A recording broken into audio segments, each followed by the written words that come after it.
হাজারো ব্যথা বেদনার পরে ফিরে আসনি তুমি আপন ঘরে। দিনের আলো তুমি সরিয়ে দিতে চলে গেলে মদিনায় মক্কা ছেড়ে। হে রাসূল তোমাকে ভুলি আমি কেমন করে। হে রাসূল তোমাকে ভুলি আমি কেমন করে। খেয়ে না খেয়ে দিন প্রচারের কাজে নিজেকে দিয়েছ বিলিয়ে।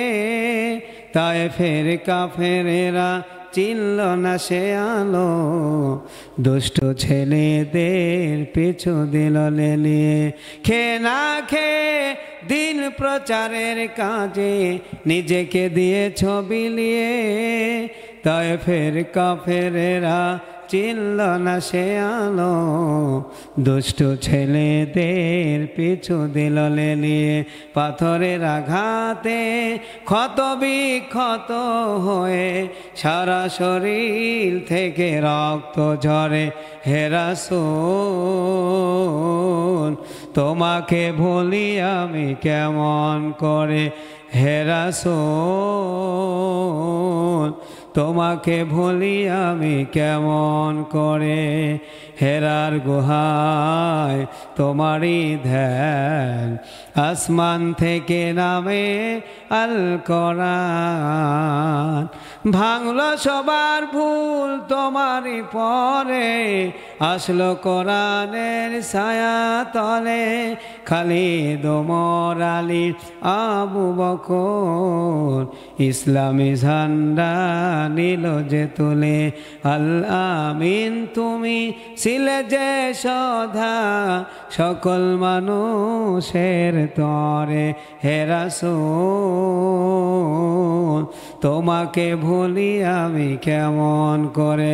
প্রাণ খুলে সবাই বলুন হে রাসূল তোমাকে ভুলি আমি কেমন করে। আবার বলেন হে রাসূল তোমাকে ভুলি আমি কেমন করে। লিল্লাহে তাকবীর, নারে তাকবীর। আল কোরআনের আলো ঘরে ঘরে জালো। আমার নেতা তোমার নেতা বিশ্বনবী মুস্তাফা। আমার নেতা তোমার নেতা দুনিয়ার মুসলিম। এক হও এক হও দুনিয়ার মুসলিম। নারে তাকবীর। সকলে এখানে আসতে পেরে বেজান না খুশি? সব সময় শুকরিয়া আদায় করবেন কার? ঘুম থেকে উঠে শুকরিয়া আদায় করবেন কার? খাওয়া শেষে শুকরিয়া আদায় করবেন কার? সকল ক্ষমতার মালিককে, সকল ক্ষমতার উৎসকে। কেউ যেটা পারে না পারে কে? কেউ যেটা দেখেন না দেখেন কে?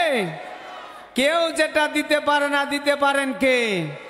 সে আল্লাহর জন্য শুকরিয়া আসতে হবে না কি জোরে? প্রাণ খুলে সকলে বলুন আলহামদুলিল্লাহ। রব্বানা লাকাল হামদ হামদান কাসীরান তাইয়্যিবান মুবারাকান ফি। ইয়া রাব্বি লি জালালি ওয়াজহিকা ওয়া আযীমি সুলতানিক লাকাল হামদু বিল ঈমান, লাকাল হামদু বিল কোরআন, লাকাল হামদু বিল ইসলাম। আমরা শুকরিয়া আদায় করলাম কার? শুকরিয়া আদায় করলে খুশি হবেন কে? আল্লাহ খুশি যেখানে আমরা আছি, শয়তান খুশি যেখানে আমরা। মাশাআল্লাহ, সবাই কথাগুলি ভাষাগুলি ভালো করে বুঝে নিয়েছেন, বলেন ঠিক কিনা? আর আমি তো এখানে পরিচিত মুখ, আসার সময় সবাই চিনে ফেলেছেন এটা ওই হুজুর। দেখতে খুবই লম্বা, বলেন ঠিক কিনা? আমি যদি বলি আমার মতো লম্বা, এমনি বুঝে ফেলবেন এই হুজুরটা কত বড়, বলেন ঠিক কিনা? আবার যদি বলি আমার মতো ফর্সা, তাও বুঝতে পারবেন, কারণ আমাকে দেখলে বোঝা যাবে, বলেন ঠিক না ভাই ঠিক? তাহলে আমরা আল্লাহ পাকের শুকরিয়া আদায় করে নিলাম। অতঃপর দরুদ ও সালাম নবী মুকাররম নূরে মুজাসসাম, যিনি হলেন সর্বকালের সর্বযুগের সর্বশ্রেষ্ঠ মহামানব, আশরাফুল আম্বিয়া সারারে কাইনাত ইমামুল মুরসালিন ও রহমাতাল লিল আলামিন। সে নবীর প্রতি দরুদ ও সালাম পেশ করছি। সংক্ষিপ্ত আকারে সকলে বলছি সাল্লাল্লাহু, আবার বলুন সাল্লাল্লাহু। আল্লাহ তাআলা আজকের এই প্রোগ্রাম, আজকের এই মাহফিলটা কবুল করে নিন, সকলে বলুন আমিন। আবারও বলুন আমিন।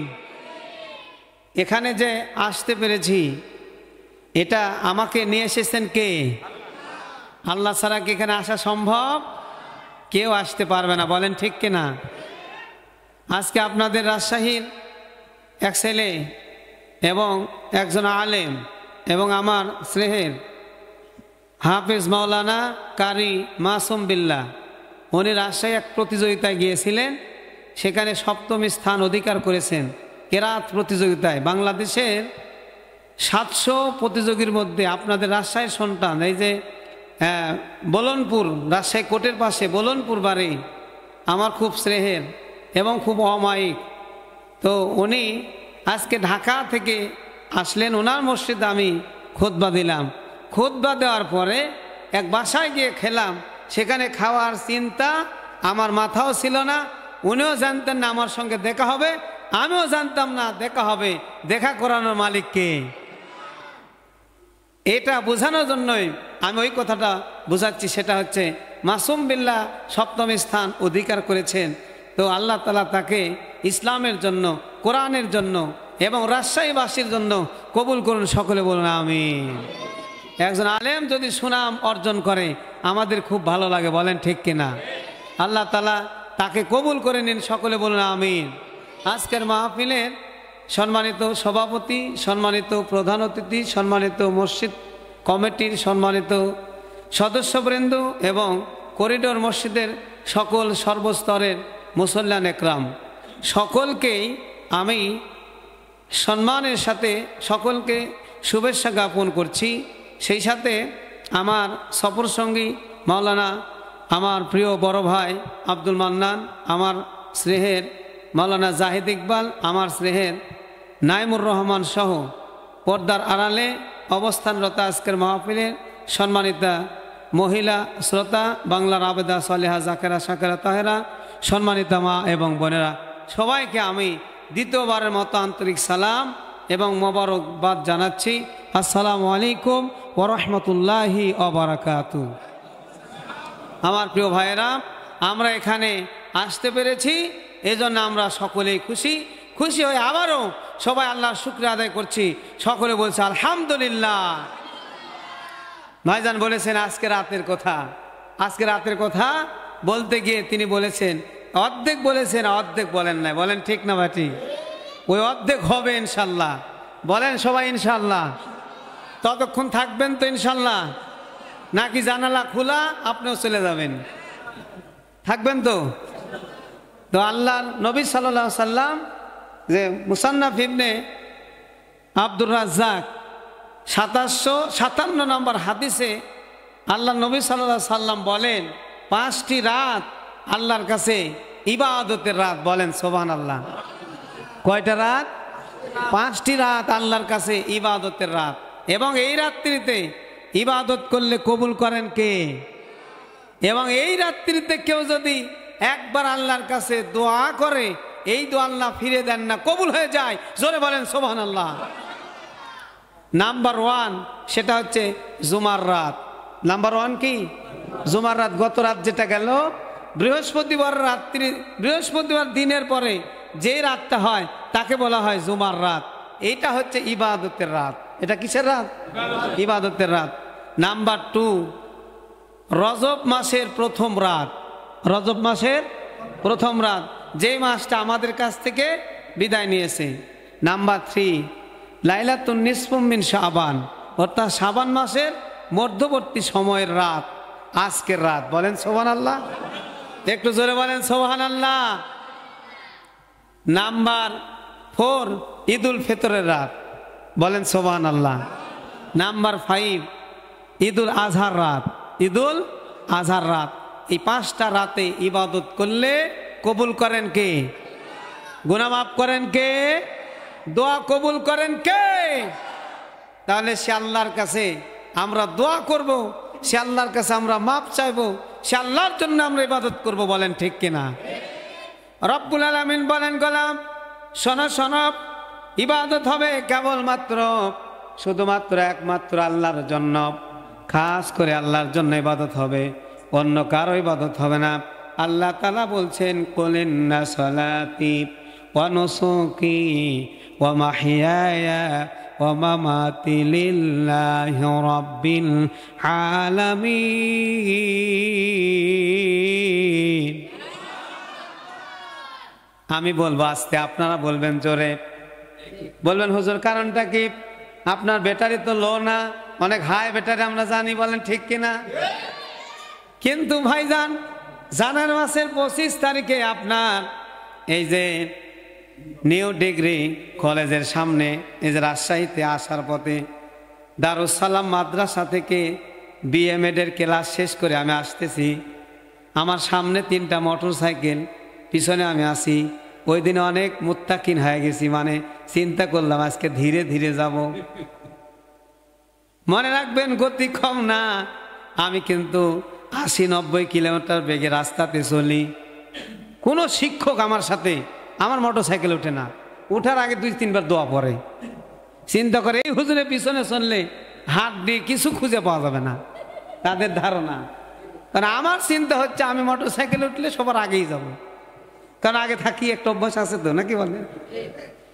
কিন্তু ওই দিনে চিন্তা করলাম, ওই সব শিক্ষক আমার বিরুদ্ধে অভিযোগ দিয়ে দিয়েছে।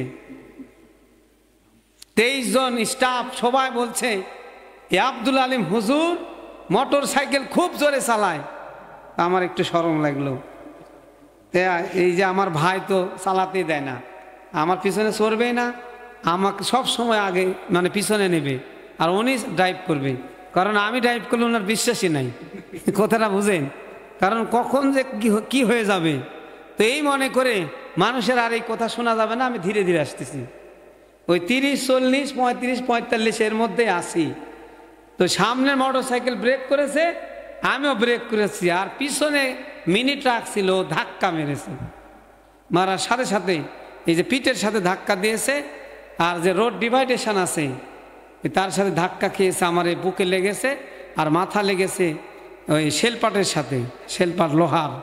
হেলমেট ছিল, এই কারণে আল্লাহ রক্ষা করেছেন। আল্লাহ তো রক্ষা করে, হেলমেট রক্ষা করতে পারে না, বলেন ঠিক কিনা? এজন্য এখানে ব্যথা আছে, বেশি জোরে বলবো না, আমি বলবো ধীরে, আপনি বলবেন জোরে। রাজি আছেন সবাই? এজন্য জোরে বলতেও পারবো না। এজন্য কোরআনে কারিম তেলাওয়াত হবে যখন, চুপ করে শুনবেন তখন, শেষ হবে যখন, আল্লাহু আকবার বলে চিৎকার মারবেন তখন। এই কর্মসূচি চলবে ততক্ষণ, আখেরি মোনাজাত হবে না যতক্ষণ। জোরে বলেন ঠিক কিনা? পারবেন তো ইনশাল্লাহ?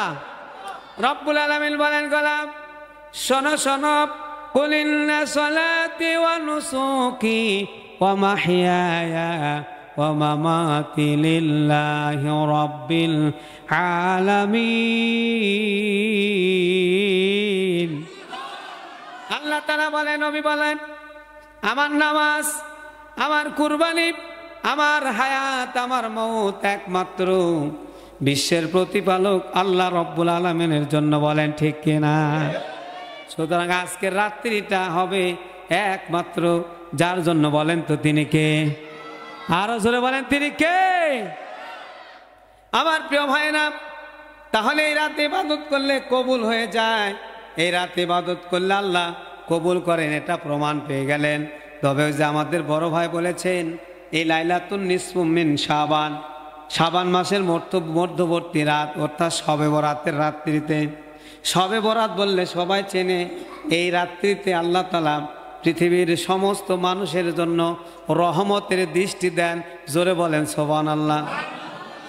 কেউ কেউ সুবহানাল্লাহ ধরতেছে না, বলছে হুজুর জীবনে বহু দেখেছি, কত বরাত চলে গেছে, আমার ভাগ্যের পরিবর্তন হয় নাই, কাজে আপনি যাই বলেন সুবহানাল্লাহ বলবো না। বলেন ঠিক কিনা? আমরা দেখেছি ওই 10 তলা লোকেরই আরো 11 তলা হয়, পরের বছরে 20 তলা হয়, আর আমার যে টিনের চাল ভেঙ্গে আরো ফুটা হয়, বৃষ্টি হওয়ার আগেই বৃষ্টি পড়ে। বলেন ঠিক কিনা? এই জন্য সুবহানাল্লাহ ধরছে না। কিন্তু আল্লাহর নবী বললেন এই রাত্রিতে আল্লাহ তাআলা রহমতের দৃষ্টি দেন প্রত্যেক মানুষের উপরে। প্রাণ খুলে বলেন সুবহানাল্লাহ, আরো জোরে বলেন সুবহানাল্লাহ। প্রত্যেক মানুষকে ক্ষমা করেন কে?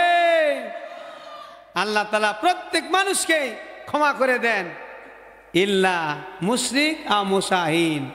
2 প্রকার ব্যক্তিকে আল্লাহ ক্ষমা করেন না। নাম্বার 1, যারা মুশরিক, যারা আল্লাহর সাথে শিরক করে। কি করে? শিরক করে। তার কারণ হচ্ছে রব্বুল আলামিন বলেন সূরা নাহল 36 নম্বর আয়াতে কারিমায় আল্লাহ তাআলা বলেন ওয়ালাকাদ বা'আসনা ফি কুল্লি উম্মাতির রাসূলা আন ইবুদুল্লাহা ওয়াস্তানিবুত তাগুত। জোরে বলেন আল্লাহু আকবার। এই যুবকরা জোরে বলেন আল্লাহু আকবার। রব্বুল আলামিন বলেন এই পৃথিবীতে যত নবী এবং রাসূল এসেছে তারা একটাই কথা বলেছে, এক আল্লাহর গোলামি করো, তাগুতকে প্রত্যাখ্যান করো, এক আল্লাহর গোলামি করো। ইবাদত হবে একমাত্র আল্লাহর। ইবাদত হবে কার? গোলামি হবে কার?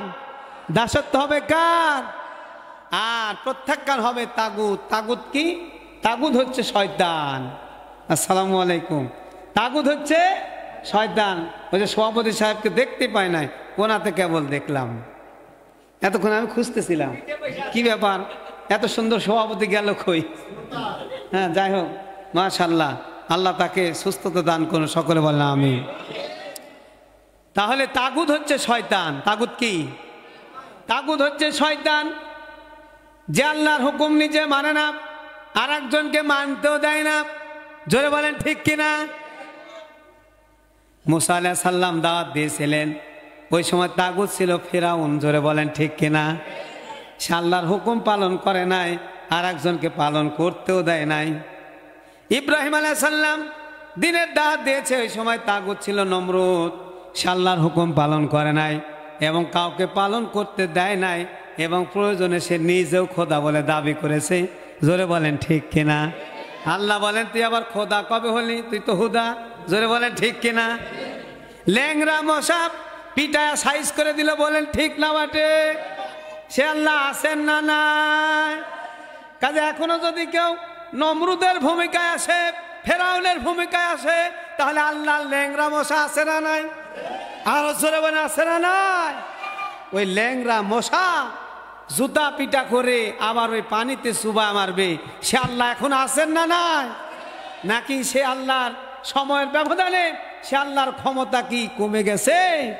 কমে নাই। এখনো যদি কেউ ফেরাউন হয়ে আসে, নমরুদ হয়ে আসে, তাহলে সেই মুসার পক্ষে আল্লাহ তাআলা সেই সমুদ্রের পানি এখনো রেখে দিয়েছেন।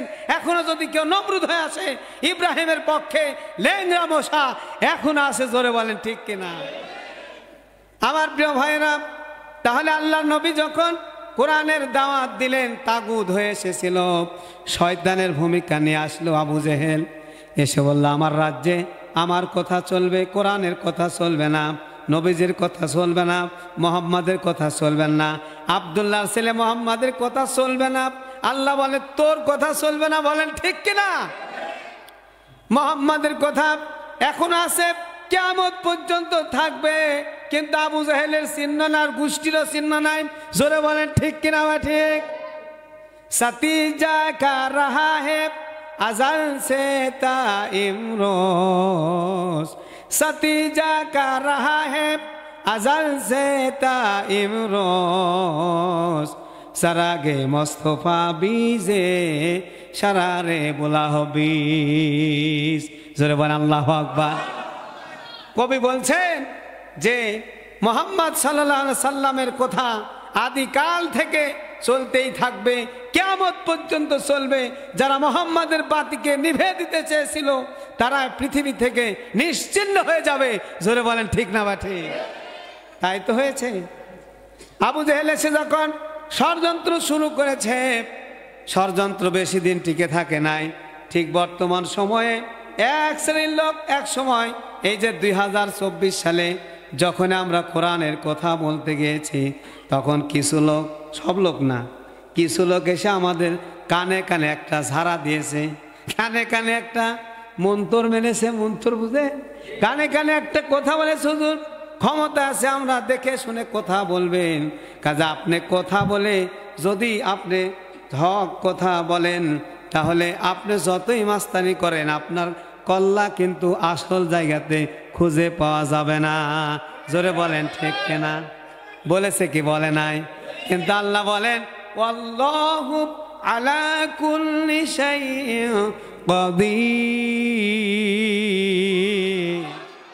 সকল একচ্ছত্র ক্ষমতার মালিক কে? কাজে খবরদার, কখনো 2 টাকার মালিক হয়ে অনেক ডাকাত আছে তাদের পা জমিনে পড়ে না। জোরে বলেন ঠিক কিনা? একটু ক্ষমতার চেয়ারে বসলেই চেয়ারটা এমন ভাবে ধরে মনে হয় তোর বাপ দাদার চেয়ার জীবনে আর ছাড়বে না, ছাড়তেও চায় না।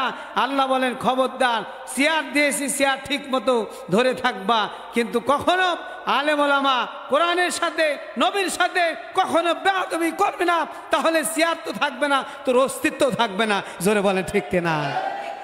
প্রমাণ অবশ্য আপনারা পেয়েছেন, পান নাই? পান নাই? কারণ একটাই, উন্নয়নমূলক কাজ কম হয় নাই বাংলাদেশে। একটা কাজেই শুধু ঘাটতি ছিল, সেটা হচ্ছে আলেম ওলামাদের বদদোয়া নিয়েছে। জোরে বলেন ঠিক কিনা?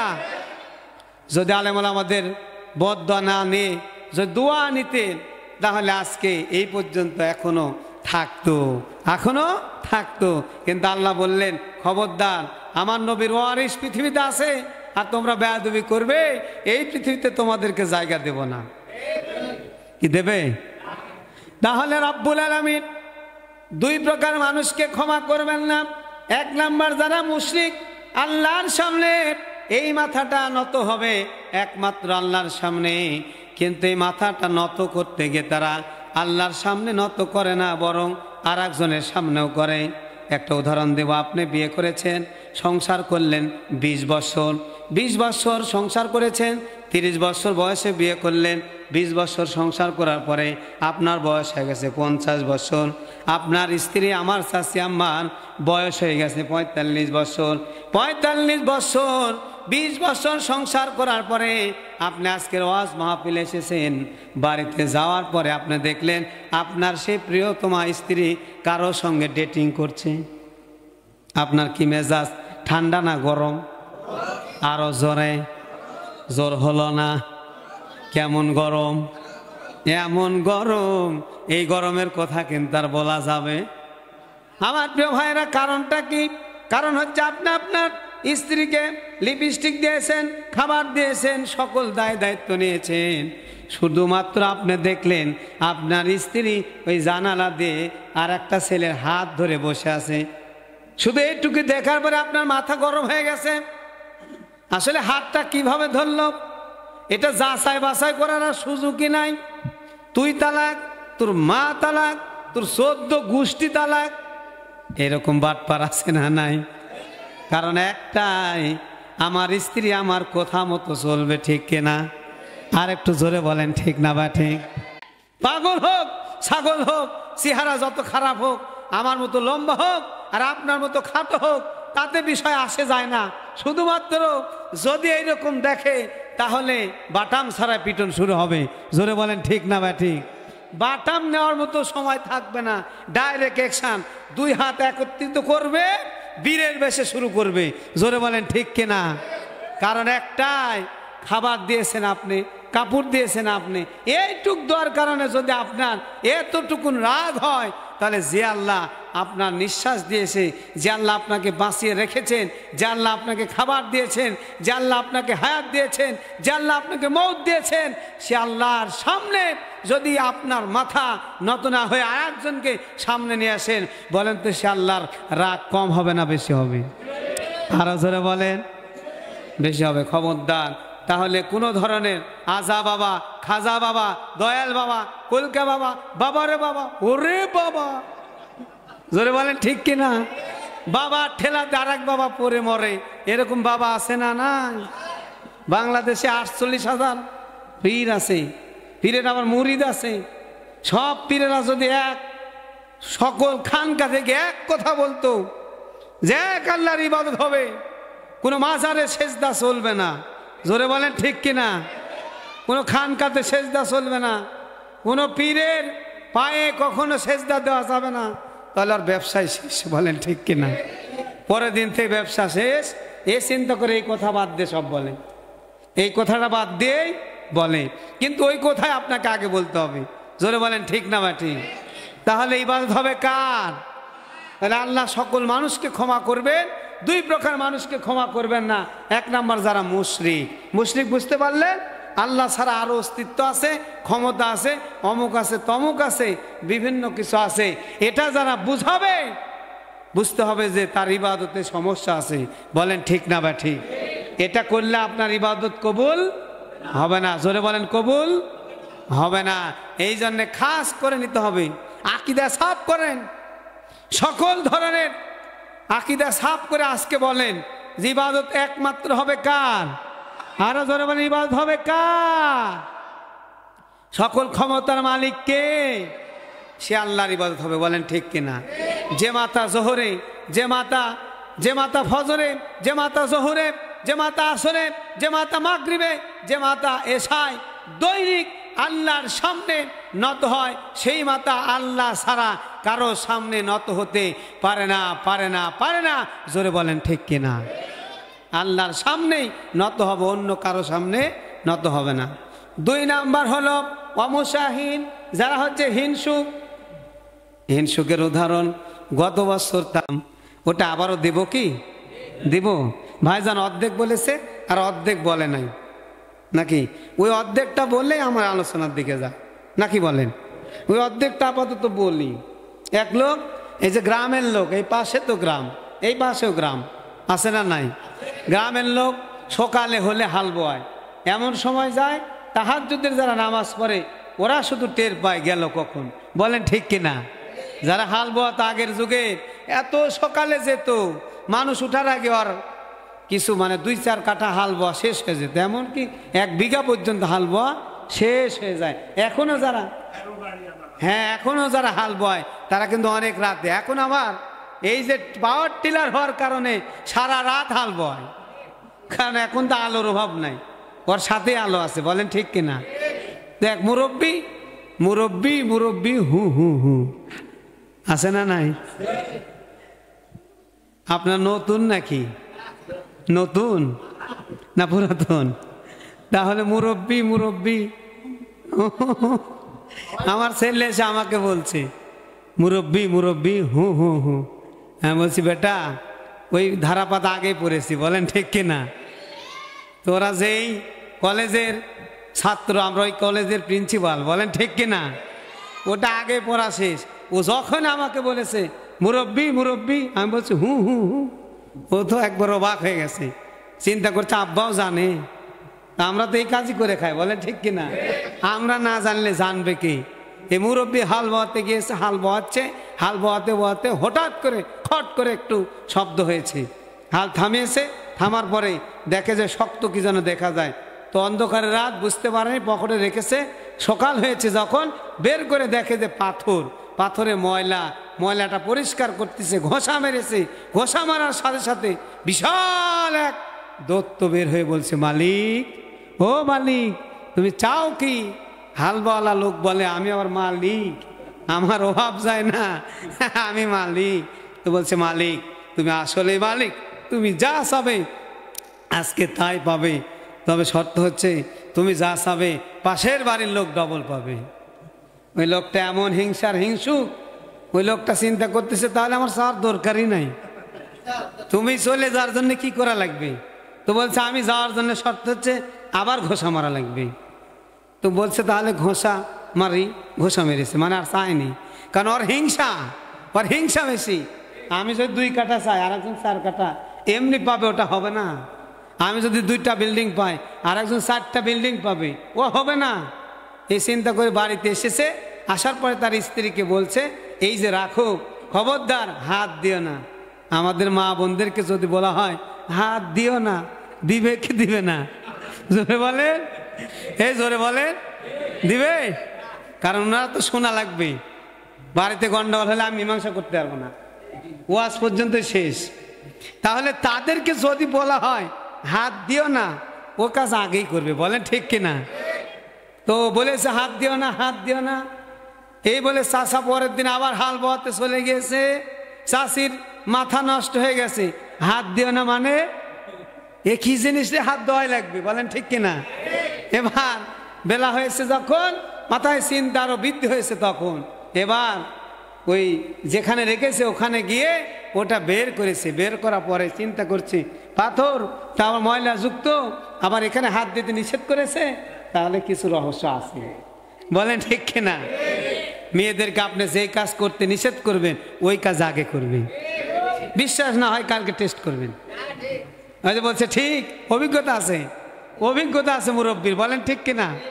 এবার যাই হোক, পরে এবার বলছে তাহলে এটা পরিষ্কার করি। চাষি এবার পরিষ্কার করতে গিয়ে ঘষা খেয়েছে, পাথরের সাথে ঘষা খেয়েছে।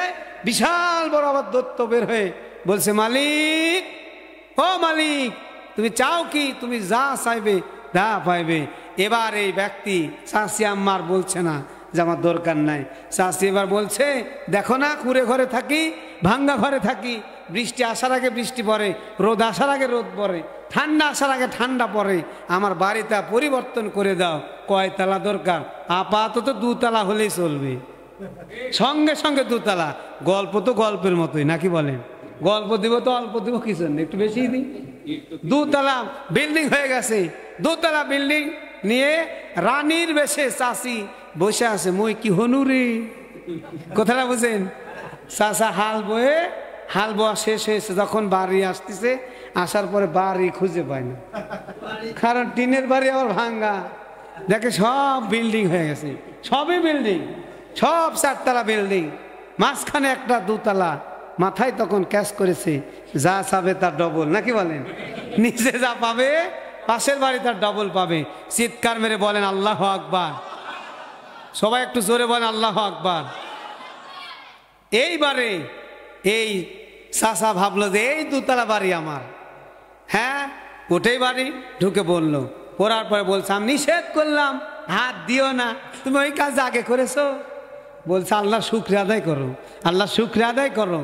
আল্লাহ দেখো, আল্লাহ যদি দেয় টুই ফেরে দেয়। ঠিক না ভাই? ঠিক বলেন, বলেন ঠিক কিনা? আল্লাহ দিলে কখন যে দিবে আপনাকে, আপনি বুঝতেই পারবেন না। তো এবার তার তো খুব রাগ, চাচার খুব রাগ। বলছে, আল্লাহ দিলে টুই ফেরে দেয়, পাথরের অবস্থা দেখতেছে। এবার গিয়ে বলছে, পাথর দাও। পাথর হাতে নিয়েছে, নেওয়ার পর আবার ঘষা মেরেছে, কারণ মাথায় কি আছে? হিংসা আছে। বলেন কি আছে? হিংসা আছে। ঘোষা দিয়েছে, বিশাল দত্ত বের হয়েছে। বের হওয়ার পরে বলছে, মালিক, ও মালিক, তুমি চাও কি? বলছে, আমার 1 চোখ কানা করে দাও, কানা করে দাও। দত্ত তো অবাক হয়ে গেছে, এত কিছু বাদ দে, চোখ কানা করে চাই। কারণটা কি? কারণ হচ্ছে, ওর যদি 1 চোখ কানা হয়, পাশের বাড়ি 2 চোখ কানা হয়ে যাবে। ওর ধারণা হচ্ছে, আমি 1 চোখ কানা হলেও একটু দেখতে পাবো, কিন্তু পাশের বাড়ির লোক পুরাটাই কানা, পুরাটাই কানা, কিছু দেখবে না, দুনিয়ার সব খাবে। এরকম হিংসক এলাকা আছে না নাই? জোরে বলেন, আছে না নাই? এই সাইডে বলেন তো, আছে না নাই? অনেক হিংসুক আছে। বলেন ঠিক কিনা? তাই এই হিংসুককে আল্লাহ ক্ষমা করবেন না। খবরদার, হিংসা করা যাবে। সৎ মা, কত সুন্দর নাম, তাই না? সৎ মা, বিয়ে হয়েছে, সংসারে এসে ওই সতীনের সন্তান বেশি বেশি কুলে নেয়।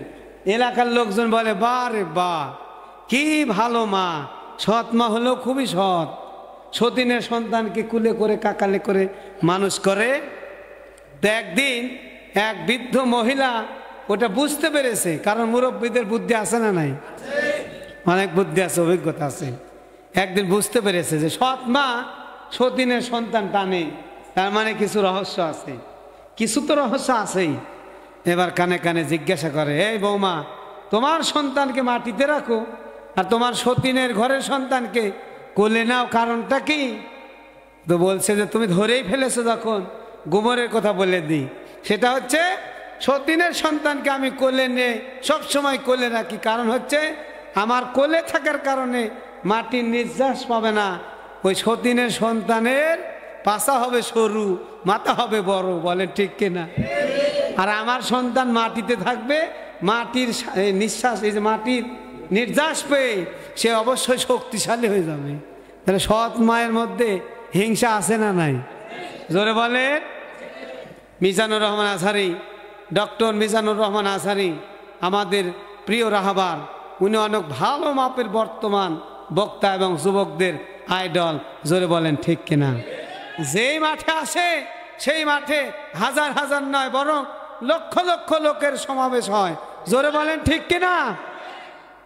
কিন্তু কিছু মাজার পূজারী ভণ্ড, তাদের খুব হিংসা, ওই সতীনের মতো।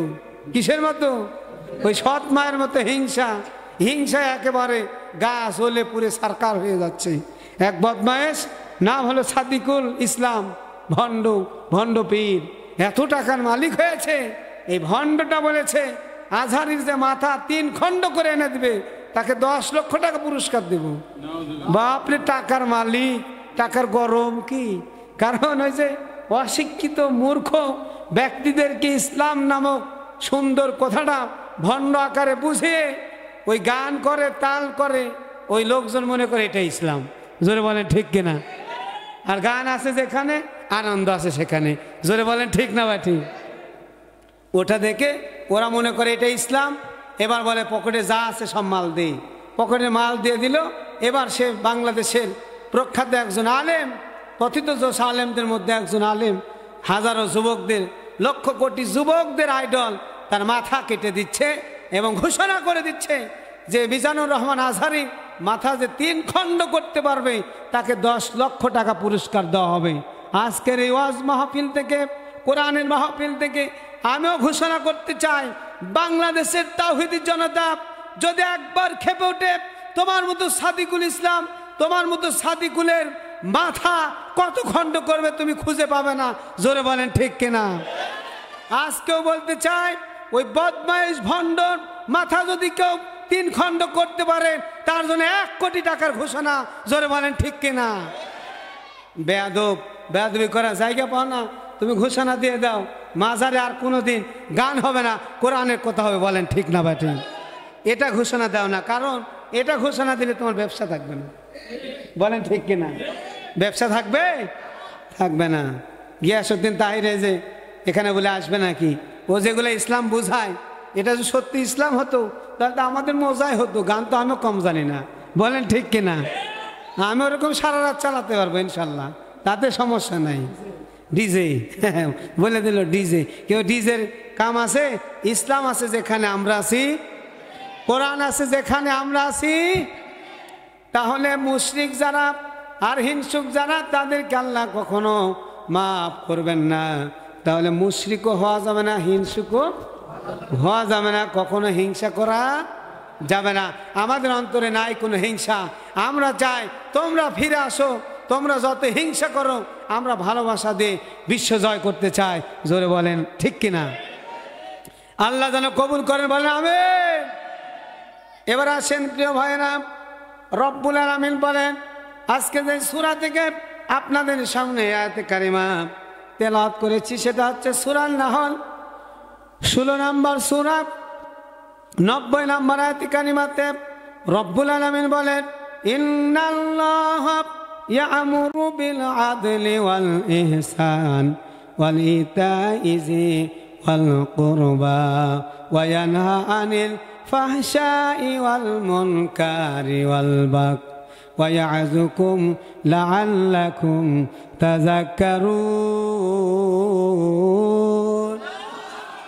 আর একবার জোরে বলেন আল্লাহু আকবার। আজকে 2 দলে বিভক্ত হয়ে গেছে। আজকে দুই দলে বিভক্ত হয়ে গেছে এই পৃথিবীর মানুষ। সেটা হচ্ছে, একটা হলো হিজবুল্লাহ, আল্লাহর দল। জোরে বলেন ঠিক কিনা? আমরা কার দল? আজকে এই যে লাইলাতুন নিসফু মিন শাবানের রাত্রিতে আল্লাহর দল, আল্লাহর কথা চলবে। বলেন ঠিক কিনা?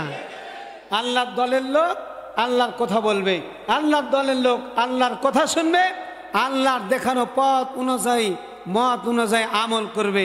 জোরে বলেন ঠিক না বা ঠিক? আর হিজবুল শয়তান, যারা হচ্ছে শয়তানের দলের লোক, তারা কিন্তু এই দিনের বেলা 14 ফেব্রুয়ারি কিছু আমল করেছে। বলেন ঠিক না বা ঠিক? 14 ফেব্রুয়ারি তারা ওই যে বিভিন্ন পার্কে গিয়ে আমল করেছে।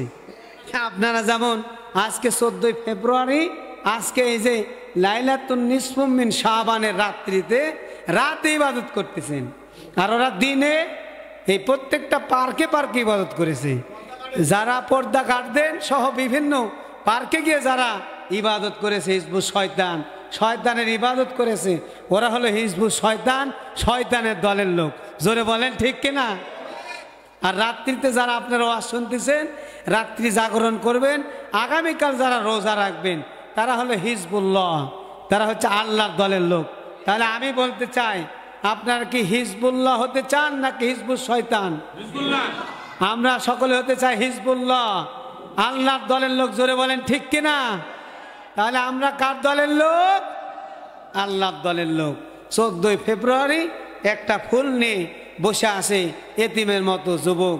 জিজ্ঞাসা যদি করে, যুবক কেন বসে আসো? তো বসে আসি বান্ধবীর জন্য, বান্ধবীর জন্য। গার্লস স্কুলের সামনে অথবা বয়েজ স্কুল, গার্লস স্কুলের সামনে অথবা মহিলা কলেজের সামনে গিয়ে দাঁড়িয়ে আছে এতিমের মতো। ওই যে আসবে তার বান্ধবী একটা ফুল দিয়ে বলবে ভ্যালেন্টাইন ডে। এটা হচ্ছে মুশরিকদের বানানো একটা দিন। এই দিন বানিয়ে ঈমান হারার চেষ্টা করেছে মুসলমানদের ছেলে সন্তানেরা। এইভাবে ইহুদিদের গোলাম হয়ে যায়, যেন তাদের এই আমল করতে গিয়ে নিজের অস্তিত্ব বিলীন হয়ে যাবে। জোরে বলেন ঠিক কিনা? আজকের সকাল থেকে সন্ধ্যা পর্যন্ত যারা এই হিজবুল শয়তানের লোক ছিল, এই সময় যদি তারা যদি মারা যায়, তার নিশ্চিত তারা জাহান্নামে যাবে। বলেন কোথায় যাবে? তাদের নামাজ নাই, রোজা নাই, কিছু নাই, শুধু বান্ধবীর অপেক্ষা আছে। বলেন ঠিক কিনা? এমনকি এত অপেক্ষা আছে, ওইখানে যদি মশায় কামড় না দিয়ে ডাঁস, চিনেন ডাঁস? ডাঁস ওই যে বড় বড় মাছি, ওই মাছিও যদি কামড় দেয়, ও হুঁশ পাবে না, কারণ অপেক্ষা করতেছে বান্ধবীর জন্যে। বলেন ঠিক কিনা? এরকম পাগল দেশে আছে না নাই? আমরা কার পাগল? জোরে বলেন। কাজে আমরা ওই ধরনের শয়তানের পাগল হতে চাই না। প্রিয় ভাইয়েরা আমার, আজহারি সম্পর্কে কথা বলছিলাম যে আজহারির মাথা কাটতে চেয়েছে। অনেকের আজহারি সাহেবের কথা শুনলেই অনেকের গা বর্তমান জ্বলে যাচ্ছে। কারণ কি? কারণ হচ্ছে 2019 সালে আজহারি সাহেবকে এই দেশে থাকতে দেয় নাই এক শ্রেণীর লোকেরা।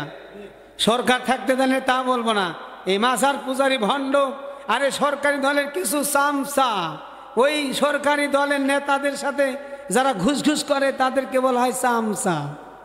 কি বলেন ঠিক কিনা? হুজুরদের সাথে যারা থাকে তাদেরকে বলা হয় তলবে এলেম। এই তলবে এলেমের খুব দাম। জোরে বলেন ঠিক কিনা? এই চামচারা বলল, আজহারি সাহেবের মাহফিলে যতগুলা ক্যামেরা হয় ততগুলা তোমাদের বড় সমাবেশের লোকই হয় না।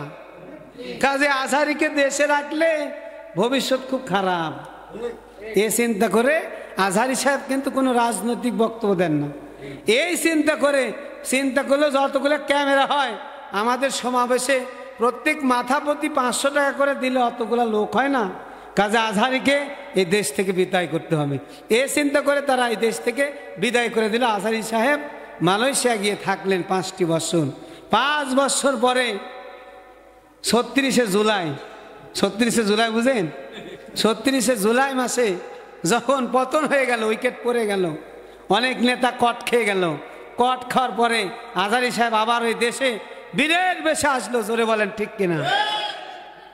ওই 2019 সালে আজহারি সাহেবের সামনে এই আজহারি সাহেবকে নিয়ে এবং আমার একসাথে একটা প্রোগ্রাম ছিল, কিন্তু এই প্রোগ্রামটা করতে পারলাম না। আল্লাহর কি রহমত, এখন হচ্ছে 25 সাল। এই 25 সালে এই যে 22শে ফেব্রুয়ারি আজহারী সাহেব রাজশাহীতে আসিতেছে বীরের বেশে। জোরে সরে বলেন আল্লাহু আকবার, আরো জোরে বলেন আল্লাহু আকবার। কোনো পীর, কোনো ভণ্ড পীর, কোনো মাজারি যতই বলেন, এবং কোনো চামচা, আতি নেতা, পাতি নেতা, অজাতি নেতা, ছোট নেতা, মেজো নেতা, খাটো নেতা কেউ ঠেকাতে পারবে না। আজহারী আসবেই।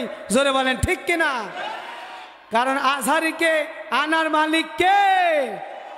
আমরা সেই মালিকের ইবাদত করি। আজহারী সাহেবের সেই মালিকের কোথায় বলবে? রাজশাহী বিভাগীয় প্রোগ্রামে চাপায় নবাবগঞ্জে 22 তারিখে আসবে। জোরে বলেন ইনশাআল্লাহ। আল্লাহ কবুল করেন, জোরে বলেন আমিন। প্রিয় ভাইয়েরা, এই বিষয় আর বলবো না।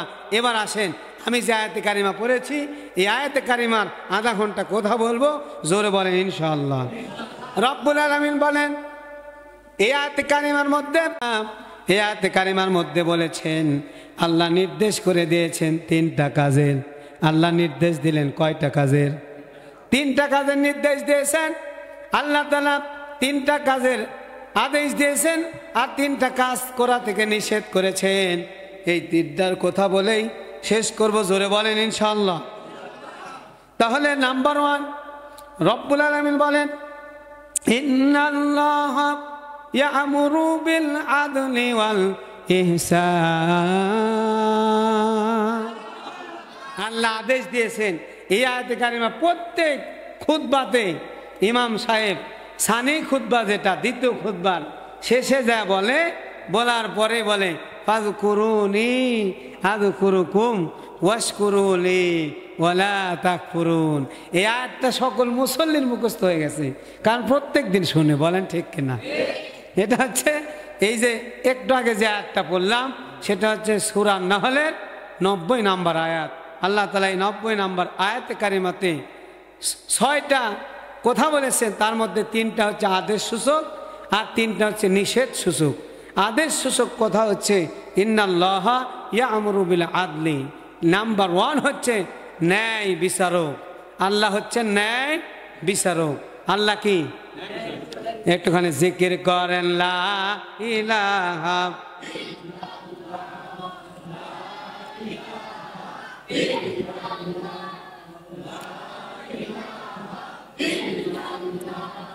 লা ইলাহা। ভাইজান নামাজ রোজা সারিও না, পিতা মাতার খেদমত ভুলিও না। নামাজ রোজা সারিও না, পিতা মাতার খেদমত ভুলিও না। অন্ধকার কবরে তোমার, অন্ধকার কবরে তোমার থাকতে হবে একলা। লা ইলাহা লা ইলাহা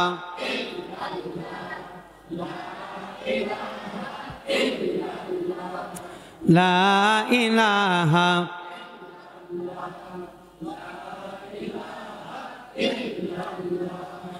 লা ইলাহা ইল্লাল্লাহু মুহাম্মাদুর রাসূলুল্লাহ সাল্লাল্লাহু আলাইহি সাল্লাম। তাহলে আল্লাহ তাআলা বলেন ইন্নাল্লাহা ইয়া'মুরু বিল আদল। আল্লাহ নির্দেশ দিচ্ছেন ন্যায় পরায়ণ হতে হবে। কি হতে হবে? ন্যায় পরায়ণ। আদল শব্দের অর্থ হচ্ছে ন্যায় বিচারক। আমাদেরকে, আমাদের সকলকে, পৃথিবীর মানুষকে হতে হবে ন্যায় বিচারক। আল্লাহ হলেন ন্যায় বিচারক। কিয়ামতের ময়দানে আল্লাহ যখন বিচার ফায়সালা করবেন, কারো পক্ষেও কোনো কাজ করবেন না, কারো বিপক্ষেও করবেন না। আল্লাহ নিরপেক্ষভাবে সকলের জন্য সমান সমান কাজ করবেন।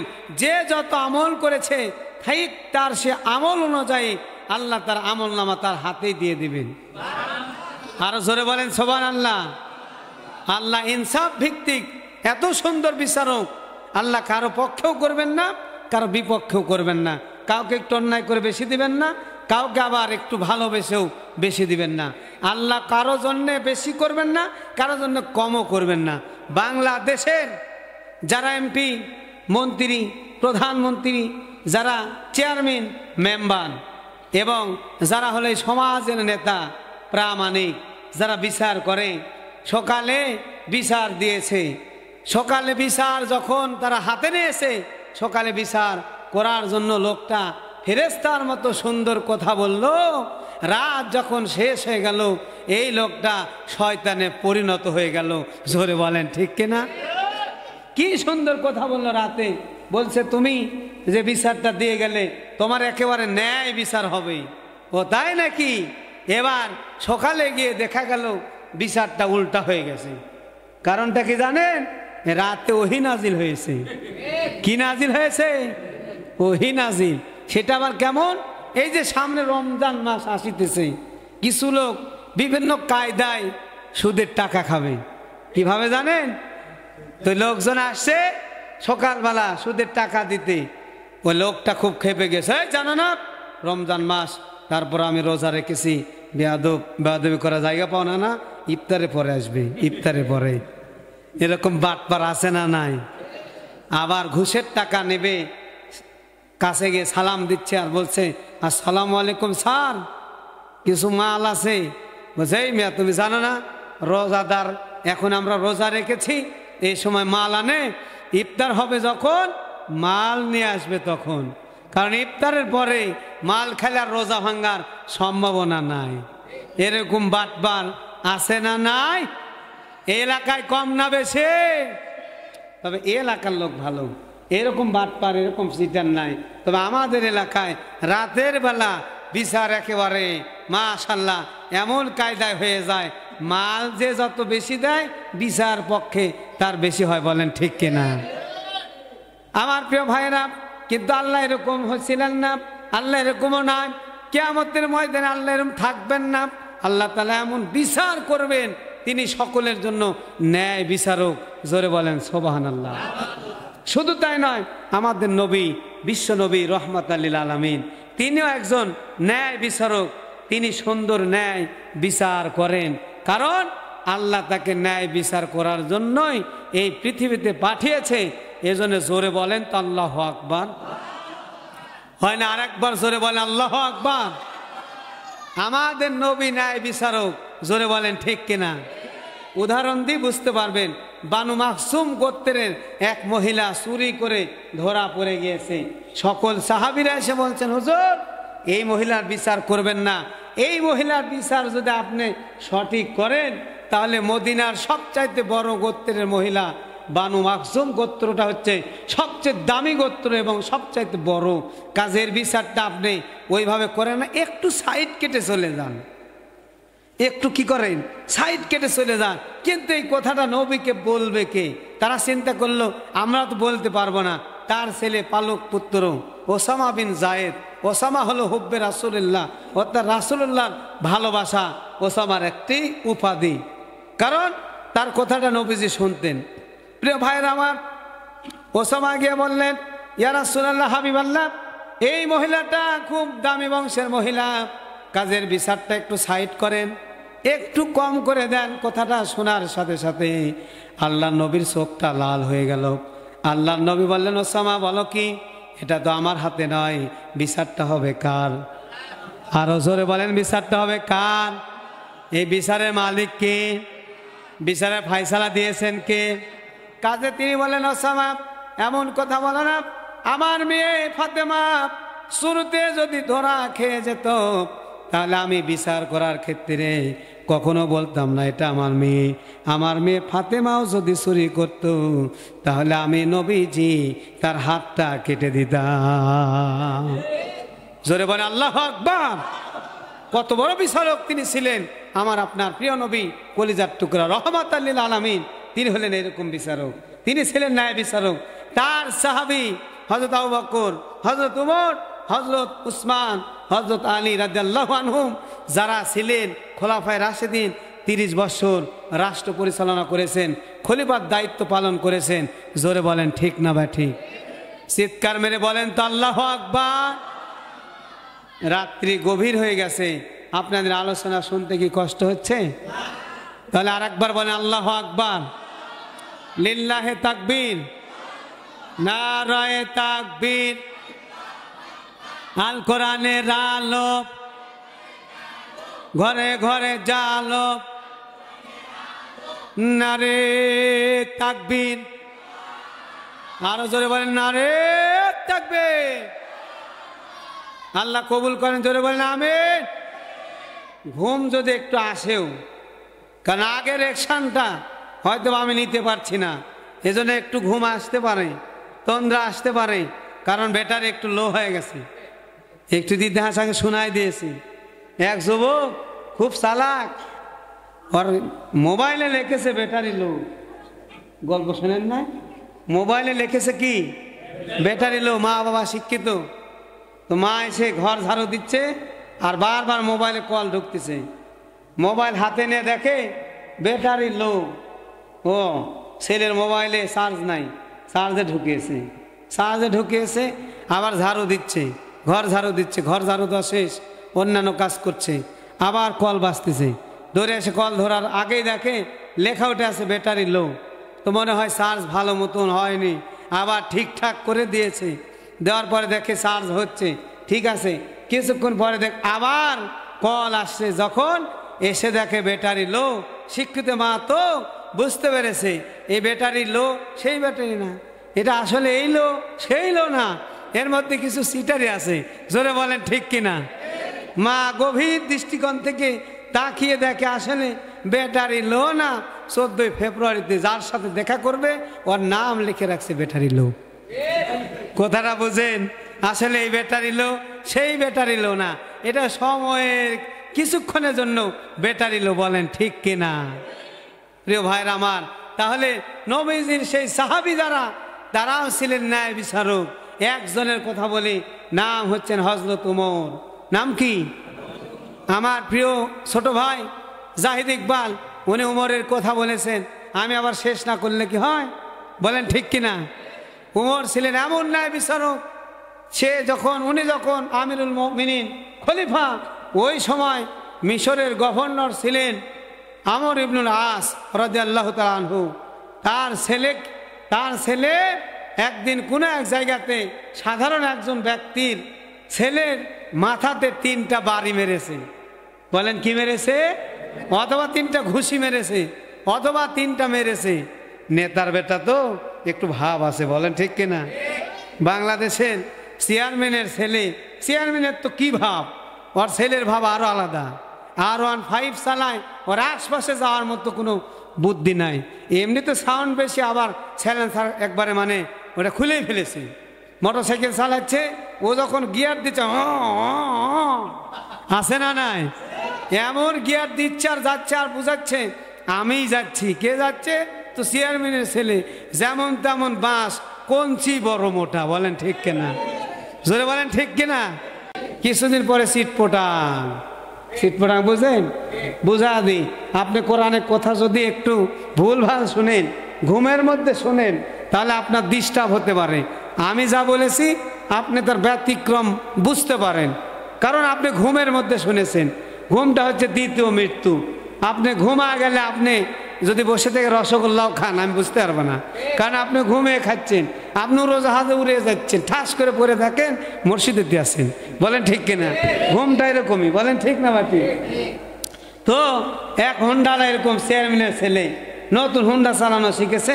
চিন্তা করেছে যে নতুন হুন্ডা চালাচ্ছি, হুন্ডা চালাতে গিয়ে দেখে জ্যাকেট পরেছে, জ্যাকেটের পিছনে ফুলে উঠেছে, মানে বাতাস ধরেছে। ও চিন্তা করে জ্যাকেটে তো বাতাস ধরার কারণে হুন্ডার গতিটা মনে হয় একটু কমে যাচ্ছে। তো এবার হুন্ডা থামিয়ে জ্যাকেটটা উল্টা করে পরেছে, উল্টা করে। অবশ্য মালয়েশিয়ার লোকেরা জ্যাকেট কিন্তু উল্টা করে পরে। সৌদি আরবের লোকেরা যারা হুন্ডা চালায় তারা জ্যাকেট উল্টা করে পরে। এই বাংলাদেশে আসলে আরো বিপদ আছে। জোরে বলেন ঠিক কিনা? এই যুবকটা এখনো ঘুমায়। ওই যে ও তো রসগোল্লা খাচ্ছে। বলেন ঠিক কিনা? রসগোল্লা খাচ্ছে, রসগোল্লা। প্রিয় ভাইয়ের আমার, তো যাই হোক, মাইন্ড করা যাবে না। কি মাইন্ড করা যাবে? মাইন্ড করা যাবে। কোরআনের কথা শোনা লাগবে কি লাগবে না? কি চালাচ্ছে? হুন্ডা। জ্যাকেটটা কিভাবে পরেছে? উল্টা করে উল্টা চালাচ্ছে। চেয়ারম্যানের ছেলে তো একটু ভাব আছে না? এত জোরে চালাচ্ছে, চালাতে খাদের মধ্যে কার মধ্যে? খাচ্ছিলেন তো, খাদের মধ্যে গেছে। এলাকার লোক দৌড়ে এসেছে, আসার পরে দেখে লোকটা তো পরে গেছেই গেছে, মাথাটা ঘুরে গেছে। কি ঘুরে গেছে? মাথা ঘুরে গেছে। কারণ জ্যাকেটে চেন থাকে সামনে, কিন্তু চেন পিছনে, তার মানে মাথা থাকার কথা সামনের দিকে, ও পিছন দিকে চলে গেছে। মাথাটা তাড়াতাড়ি ঘুরা, ঠিক আছে? তাড়াতাড়ি সবাই মিলে মাথাটা ঘুরিয়ে দিয়েছে। বলেন তো এবার মাথা কি ঘুরে গেছে না মাথা উল্টা হয়ে গেছে? এতক্ষণ তো সিধাই ছিল, এখন উল্টা হয়ে গেছে, মানে চেন পিছনে ঘুরে দিছে। দেওয়ার কারণে জনগণ মনে করেছে আমাদের চেন তো সামনেই থাকে, তো এর মাথা তো সামনে থাকার কথা ছিল, কিন্তু পিছনে চলে গেছে। এই মাথা ঘুরা, সবাই মিলে ঘুরিয়েছে, মাথা তো ভেঙে শেষ। এই জন্য ভুল ছিললে এরকম খবর হয়ে যাবে। বলেন ঠিক কিনা? জোরে বলেন ঠিক কিনা? এই জন্য ঘুমানো যাবে না। ঘুম একটা নিয়ামত। ঘুম কি? আল্লাহর নিয়ামত। আল্লাহর নিয়ামত। 3 ব্যক্তিকে আল্লাহ কখনো হিসাব নেবেন না। নাম্বার 1, যারা ঘুমিয়ে থাকে তার কোনো হিসাব নাই। জোরে বলেন সুবহানাল্লাহ। আর একবার জোরে বলেন সুবহানাল্লাহ। তবে এখানে ঘুমানো যাবে, এখানে সঠিক শোনা লাগবে। আর 2 নাম্বার যারা পাগল, 2 নাম্বার কি? মাজনুন। যারা পাগল তার কোনো হিসাব নাই। তার হিসাব আল্লাহ কখনো নেবেন না, কারণ তো পাগল, ও তো বুঝে না। আর যদি শিয়ানা পাগল হয় তাহলে বিপদ আছে। বলেন ঠিক কিনা? প্রিয় ভাইরা আমার, আস্তে আস্তে বললি, দেশি বিদেশি যা মাল দরকার আস্তে আস্তে সাপ্লাই দেওয়া হবে। জোরে বলেন ঠিক কিনা? ঘুম ধরবে যখন একটা করে মাল আসবে তখন। জোরে বলেন ঠিক না বা ঠিক? কারণ ঘুম ধরার সুযোগ নাই। ফজর পর্যন্ত যদি চালায় ঘুম আসবে না। জোরে বলেন ইনশাল্লাহ। কারণ আমার কাছে দেশি মাল বিদেশি মাল দুইটাই আছে। জোরে বলেন আল্লাহু আকবার। আর একবার বলেন আল্লাহু আকবার। আর একটু জোরে বলেন আল্লাহু আকবার। আস্তে বলেন আল্লাহু আকবার। কারণ ভাবে শুনলে তো মাইন্ড করবে। বলেন ঠিক কিনা? এজন্য যা বলা দরকার বলবেন তো। এবার উমরের সময় আমিরুল মুমিনিন হযরত উমর যখন খলিফা, এমন সময় মিশরের গভর্নর ছিলেন আমর ইবনুল আস। তার ছেলে, নেতার ছেলে, ভাব আছে না নাই? নেতার ছেলে, সাধারণ ছেলে যখন কথা বলেছে, ওই ছেলেকে মার দিয়েছে, 3টা মার দিয়েছে। ছেলেটা কিছু বলে নাই। ছেলেটা চিন্তা করতেছে আমাকে মেরেছ, দেখা দেব একদিন, এটা মনে করে তিনি এসে এক সময় হযরত উমরের কাছে বিচার দিলেন, আমিরুল মুমিনিন, আপনার পাঠানো গভর্নরের ছেলে আমাকে মেরেছে। এই কথা শোনার সাথে সাথে হযরত উমর বললেন, বছরে একদিন প্রত্যেকটা গভর্নরকে আমি ডাকি, এই মদিনাতে, মদিনার মসজিদে নববীতে সকলকে ডেকে কে কি কাজ করে সকলের হিসাব নিই। বছরে একদিন ডাকা হয়, তুমি ওই দিনে চলে এসো, বিচার কারে কয় দেখানো হবে। জোরে বলেন ঠিক কিনা? কারণ হযরত উমর ছিলেন ন্যায় বিচারক। হযরত উমর যেই রাস্তা দিয়ে যায় ওই রাস্তা দিয়ে শয়তান পর্যন্ত 40 দিন যায় না। জোরে বলেন সুবহানাল্লাহ। আর একবার বলেন সুবহানাল্লাহ। সেই উমরের কাছে বিচার দিয়েছে। বছর শেষ হয়ে সবাই, সব গভর্নরকে, 11টা গভর্নরকে একত্রিত করেছে। যখন ওই ছেলে এসে বলছে, আমিরুল মুমিনিন আমি চলে এসেছি। আমর ইবনুল আস তাকে ডাকলেন। ডাকার পরে বলে, আমর ইবনুল আস তোমার ছেলেকে ডাকো। এবার তার ছেলেকে ডাকা হলো, জিজ্ঞাসা করা হলো, এই ছেলেকে চিনো? চিনি। মেরেছ? মেরেছি। কারণ উমরের কাছে মিথ্যা বলার মতো সাহস কারোই ছিল না। বলেন ঠিক কিনা? সেই উমর আর একবার দরকার। জোরে বলেন ঠিক কিনা? আমরা নৌকা দেখেছি, ধানের শীষ দেখেছি, আর একবার দেখতে চাই উমরের উত্তরসূরি। জোরে বলেন ঠিক কিনা? অনেক কিছু দেখা হয়ে গেছে। লাঙ্গল দেখা হয়েছে, ধানের শীষ দেখা হয়েছে, নৌকা দেখা হয়েছে 15 বছর, 15.5 বছর আলেম ওলামাকে ঘুম পাড়তে দেয় নাই। জোরে বলেন ঠিক কিনা? এবার ইসলাম প্রিয় যারা কোরআন চায়, সে যেই প্রতীকী নিয়ে আসুক না কেন, কোরআন আছে যেখানে আমরা আছি। যারা কোরআন নিয়ে সামনে আসবে আমরা তাদের পক্ষে থাকতে চাই। জোরে বলেন ঠিক কিনা? জোরে বলেন ঠিক কিনা? আমরা সেই পক্ষে থাকতে চাই। আমরা আরেকবার ইসলাম দেশ চলছে এটা দেখে যেন আল্লাহ মৃত্যু দেয়। জোরে বলেন আমিন। এবার আমিরুল মুমিনিন হযরত উমরের সামনে এসে বললেন, হুজুর, হযরত আমিরুল মুমিনিন বললেন, এই ছেলেটাকে চেনো? চিনি। মেরেছো? মেরেছি। এবার তিনি বললেন, তুমি যে মেরেছো, কেন মেরেছো, তাকে কেন মারলে? এবার আমিরুল মুমিনিন হযরত উমর বললেন যে এই ছেলে তোমাকে সে মেরেছে, যতটা মেরেছে তুমি ঠিক ততটাই মারো। জোরে বলেন তা আল্লাহু আকবার। আর একবার জোরে বলেন আল্লাহু আকবার। আমি শুধু নৌকা ধানের শীষের একটা উদাহরণ দিয়েছি, কাউকে কষ্ট দেওয়ার জন্য বলি নাই। বলেন ঠিক কিনা? কারণ এখানে আমি রাজনীতি করতে আসি না, এখানে কোরআনের কথাটাই বলতে এসেছি। এটা শুনে আবার কেউ মাইন্ড করেন না যে হুজুর কার মধ্যে কি ঢুকা দিলেন। আসলে এটা আমি বোঝানোর চেষ্টা করেছি। প্রিয় ভাইরা আমার, এবার আসেন, তাও এখন বললেন যে তোমাকে যেভাবে মেরেছে ঠিক সেভাবে তুমি মারো। এবার নেতার ছেলেকে মারতে তো একটু ভয়ই হয়। বলেন ঠিক কিনা?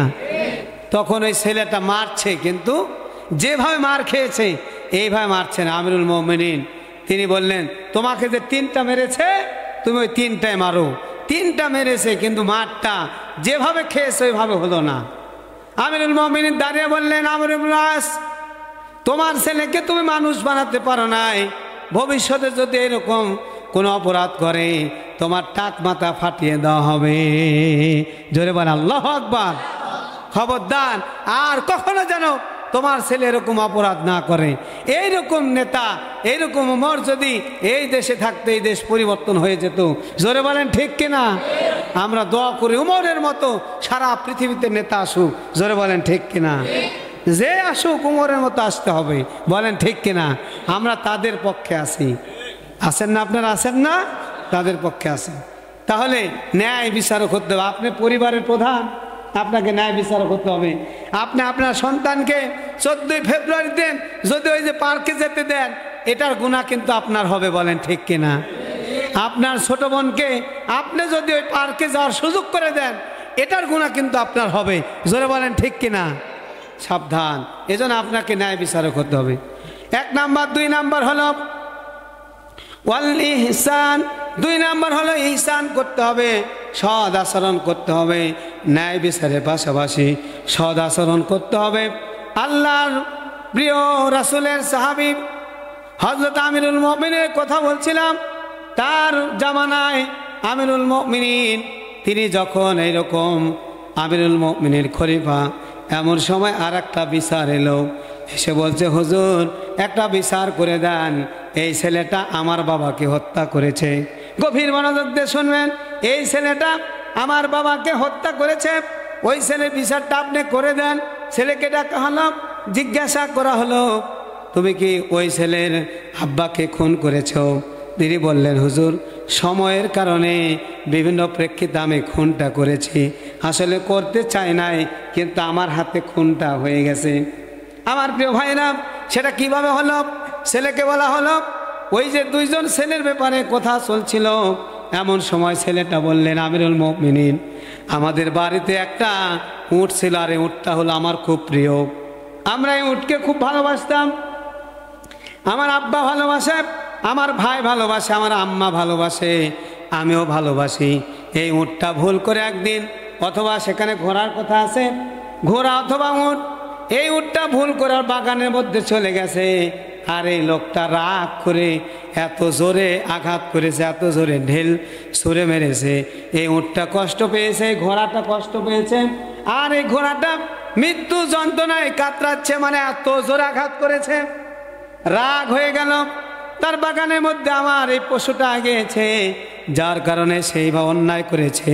এটা রাগ হয়ে আমার কাছে একটা জিনিস ছিল, সাধারণ একটা কিছু ছিল, এটা দিয়ে লোকটাকে যখনই বাড়ি দিয়েছে, এক বাড়িতে জায়গাতেই মরে গিয়েছে। এক বাড়ি দিয়েছে, সঙ্গে সঙ্গে মরে গিয়েছে। হুজুর আসলে তাকে আমি মেরে ফেলতে চাই নাই, কিন্তু আমার এক বাড়ি খেয়ে লোকটা যে মারা যাবে এটা তো আমি বুঝতে পারি নাই। এরকম হয়তো হয় না, অনেক সময় হয়ে যায় না? মুসা আলাইহিস সালাম এক লোক গন্ডগোল করেছে, প্রত্যেক দিন গন্ডগোল করে, একটা থাপ্পড় লাগাইছে, এক থাপ্পড়ে লোকটা সেখানেই মরে গিয়েছে, ফেরাউনের কাছে খবর গিয়েছে, এই খবর তো আপনারা জানেন। কিন্তু তিনি মারতে চান নাই, হঠাৎ হয়ে গেছে, এরকম কিন্তু হয়। তিনি বললেন হুজুর আসলে আমি মারতে চাই নাই, কিন্তু হঠাৎ হয়ে গেছে, আল্লাহর রাস্তে মাফ করে দেন। তিনি বললেন মাফ করে দেব, কিন্তু এরা তো মাফ করতে চায় না, এই তোমরা কি মাফ করবে? তারা বলছে না, আমার বাবাকে মেরেছে, আমরা মাফ করব? হত্যার পরিবর্তে হত্যা, আপনি ন্যায় বিচারক, আপনি না হযরত ওমর, আপনি তো ন্যায় বিচার করেন।